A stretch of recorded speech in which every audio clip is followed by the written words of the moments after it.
जय श्री राम। श्री राम जी की कृपा।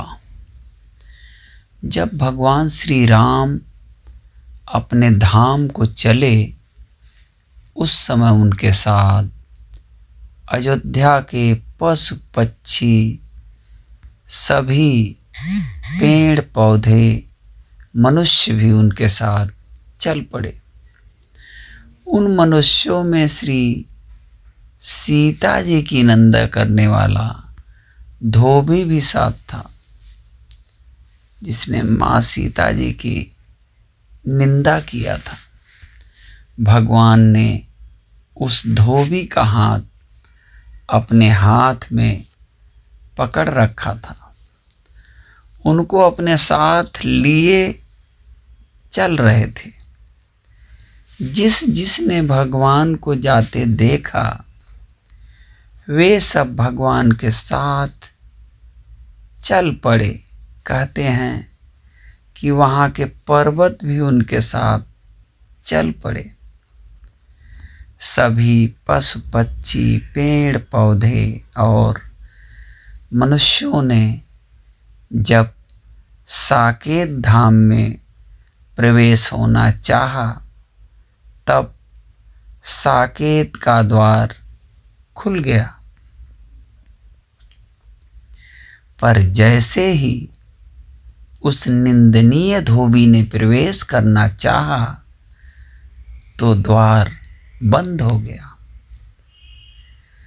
साकेत द्वार ने भगवान से कहा कि महाराज, आप भले ही इनका हाथ पकड़ लें, पर ये जगत जननी माता श्री सीता जी की निंदा कर चुका है, इसलिए ये इतना बड़ा पापी है कि मेरे द्वार से साकेत में प्रवेश नहीं कर सकता। जिस समय भगवान सबको लेकर साकेत जा रहे थे, उस समय सभी देवी देवता आकाश मार्ग से देख रहे थे कि माता जी की निंदा करने वाले पापी धोबी को भगवान कहाँ भेजते हैं। भगवान ने द्वार बंद होते ही इधर उधर देखा, तो ब्रह्मा जी ने सोचा कि कहीं भगवान इस पापी को मेरे ब्रह्मलोक में ना भेज दें। वे हाथ हिला हिला कर कहने लगे, महाराज, इस पापी के लिए मेरे ब्रह्मलोक में कोई स्थान नहीं है।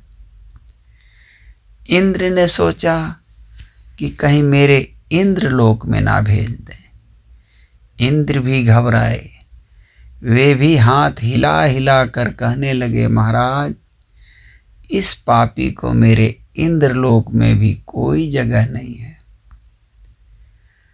ध्रुव जी ने सोचा कि कहीं इस पापी को मेरे ध्रुवलोक में भेज दिया तो इसका पाप इतना बड़ा है कि इसके पाप के बोझ से मेरा ध्रुवलोक गिरकर नीचे आ जाएगा। ऐसा विचार कर ध्रुव जी भी हाथ हिला हिला कर कहने लगे कि महाराज, आप इस पापी को मेरे पास भी मत भेजिएगा। जिन जिन देवताओं का एक अपना अलग से लोक बना हुआ था, उन सभी देवताओं ने उस निंदनीय पापी धोबी को अपने लोक में रखने से मना कर दिया। भगवान खड़े खड़े मुस्कुराते हुए सबका चेहरा देख रहे हैं, पर कुछ बोलते नहीं। उस देवताओं की भीड़ में यमराज भी खड़े थे। यमराज ने सोचा कि ये किसी लोक में जाने का अधिकारी नहीं है। अब इस पापी को भगवान कहीं मेरे यहाँ ना भेज दें। सीता जी की निंदा करने वाले को मैं अपनी यमपुरी में नहीं रख सकता। वह घबरा कर उतावली वाणी से बोले, महाराज महाराज, ये इतना बड़ा पापी है कि इसके लिए मेरी यमपुरी में भी कोई जगह नहीं है। उस समय धोबी को घबराहट होने लगी कि मेरी दुर्बुद्धि ने इतना निंदनीय कर्म करवा दिया कि यमराज भी मुझे नहीं रख सकते।